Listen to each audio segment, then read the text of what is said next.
হারতে হারতে জেতার record গড়ল Bangladesh. South Africa under-19 টিমের বিপক্ষে ট্রাই সিরিজে বাংলাদেশ আজকে প্রথম যখন মুখোমুখি হচ্ছে, ঠিক সেই মুহূর্তে একটা চাপ ছিল। কিরকম চাপ? এই সাউথ আফ্রিকা গতকালকে জিম্বাবুয়ের বিপক্ষে ট্রাই নেশন সিরিজের প্রথম ম্যাচে 385 রান করেছে এবং একজন ডাবল সেঞ্চুরি হাঁকিয়েছেন। সেই দলটার বিপক্ষে বাংলাদেশ আজকে যখন টস হেরে ফিল্ডিং নিল, ফিল্ডিং নেয়ার পর 128 রানে সাউথ আফ্রিকার মতো দলটিকে ফুল প্যাকেট বানিয়ে দিল। সাউথ আফ্রিকা 34 ওভারে 4 বলে অল আউট হয়ে যায়। বাংলাদেশ ইজি জিতবে, এটাই আমাদের ধারণা। কিন্তু সহজ ম্যাচটাকে যে কঠিন করে বাংলাদেশ জিতবে, এটা কারো ধারণার মধ্যেই ছিল না। দেখুন, 129 রানের টার্গেটে ব্যাট করতে নেমে জাওয়াদ আবরার রয়েছে আগের মতোই ফ্লাইং স্টার টেনে দিয়েছেন। মার কাট শট 9 বলে 20 করলেন। 21 রানে তিনি আউট হলেন। 21 রানের মাথায় যখন তিনি আউট হয়ে যান দলীয়, তখনও মনে হচ্ছিল বাংলাদেশের ইজি জয়, কারণ যেভাবে স্টার্ট পেয়েছে অন্য ব্যাটাররা তো আছেন, আজিজুল হাকিম, তামিম হোসেন, রিজান হোসেন আছেন, সো এরা তো নামলেই এমনিতেই দল জিতবে। কিন্তু ব্যাপারটা ঘটেছে যে আমরা ধারাবাহিকভাবে যেভাবে উইকেট হারিয়েছি, যেভাবে আমরা ম্যান্ডেটরি পাওয়ার প্লেতে 4 উইকেট হারালাম, 7 ওভার 4 বলে 35 রানে 4 উইকেট হারালাম, এখান থেকে পরবর্তীতে আর আমরা সেরকম পার্টনারশিপ করতে পারি নাই।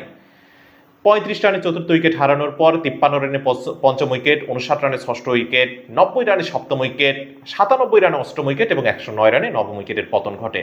কিন্তু দলের কান্ডারি যে হবেন আজকে অলরাউন্ডিং পারফরমেন্স দেখিয়ে রাতুল যে ধরনের পারফরমেন্স উপহার দেবেন, 45 রানে অপরাজিত থেকে দলকে জেতাবেন, এটা কেউই বিশ্বাস করতে পারে নাই বা মানতেও পারে নাই, বা এ ধরনের প্রেডিকশনও শেষের দিকে গিয়ে কেউ করতে পারেনি। সবাই জানে এই ম্যাচটা হেরে যাবে বাংলাদেশ, এখান থেকে আর কামব্যাক করার সুযোগ নেই।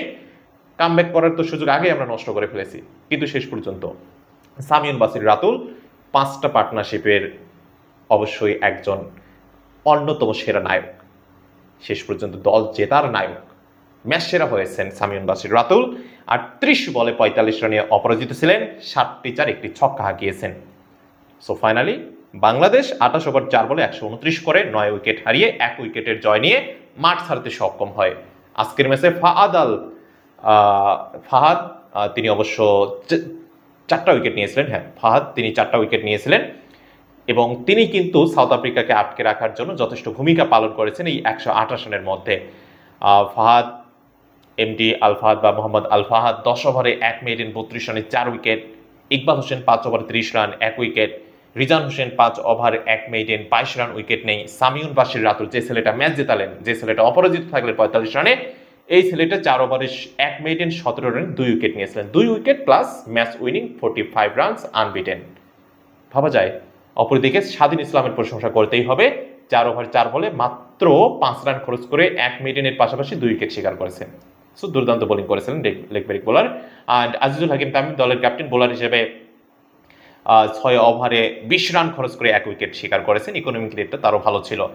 বাংলাদেশ দলের হয়ে ব্যাটারদের যদি কথা বলি, জাওয়াদ আবরার 9 বলে 20 রান করেছেন, রিফাত বেগ 9 বলে 5, আজিজুল হাকিম তামিম 12 বলে 5, রিজান হোসেন 13 বলে 2, আব্দুল্লাহ 24 বলে 14 করেছেন, ফরিদ হাসান 18 বলে 8, সামিউন বাসির রাতুলের কথা বলেছি আগে 45 করে অপরাজিত ছিলেন। অপরদিকে আল ফাহাদ যিনি 4 উইকেট শিকার করেছেন, 26 বলে 11টি রান আজকে করেছেন। অপরদিকে দেবাশিস সরকার 9 বলে 6, ইকবাল হোসেন ইমন 13 বলে 5 এবং স্বাধীন ইসলাম কোনো বল ফেস করেনি, কোনো রানও করেনি। বাংলাদেশ আন্ডার-19 প্রথম ম্যাচে সাউথ আফ্রিকাকে হারালো এবং শ্বাসরুদ্ধকর ম্যাচে 1 উইকেটে জয়লাভ করতে সক্ষম হলো বাংলাদেশ। আজকের এই ভুলগুলো আশা করি নেক্সট টাইম 28 তারিখের ম্যাচের জন্য না হয়। 28 তারিখ বাংলাদেশ খেলবে জিম্বাবুয়ের বিপক্ষে। খেলাধুলার সর্বশেষ আপডেট মিস করতে না চাইলে অবশ্যই এই চ্যানেলটি সাবস্ক্রাইব করে রাখতে ভুলবেন না। এতক্ষণ সঙ্গে থাকার জন্য ধন্যবাদ। অবশ্যই ইনশাআল্লাহ কথা হবে নেক্সট ভিডিওতে। সে পর্যন্ত আল্লাহ হাফেজ।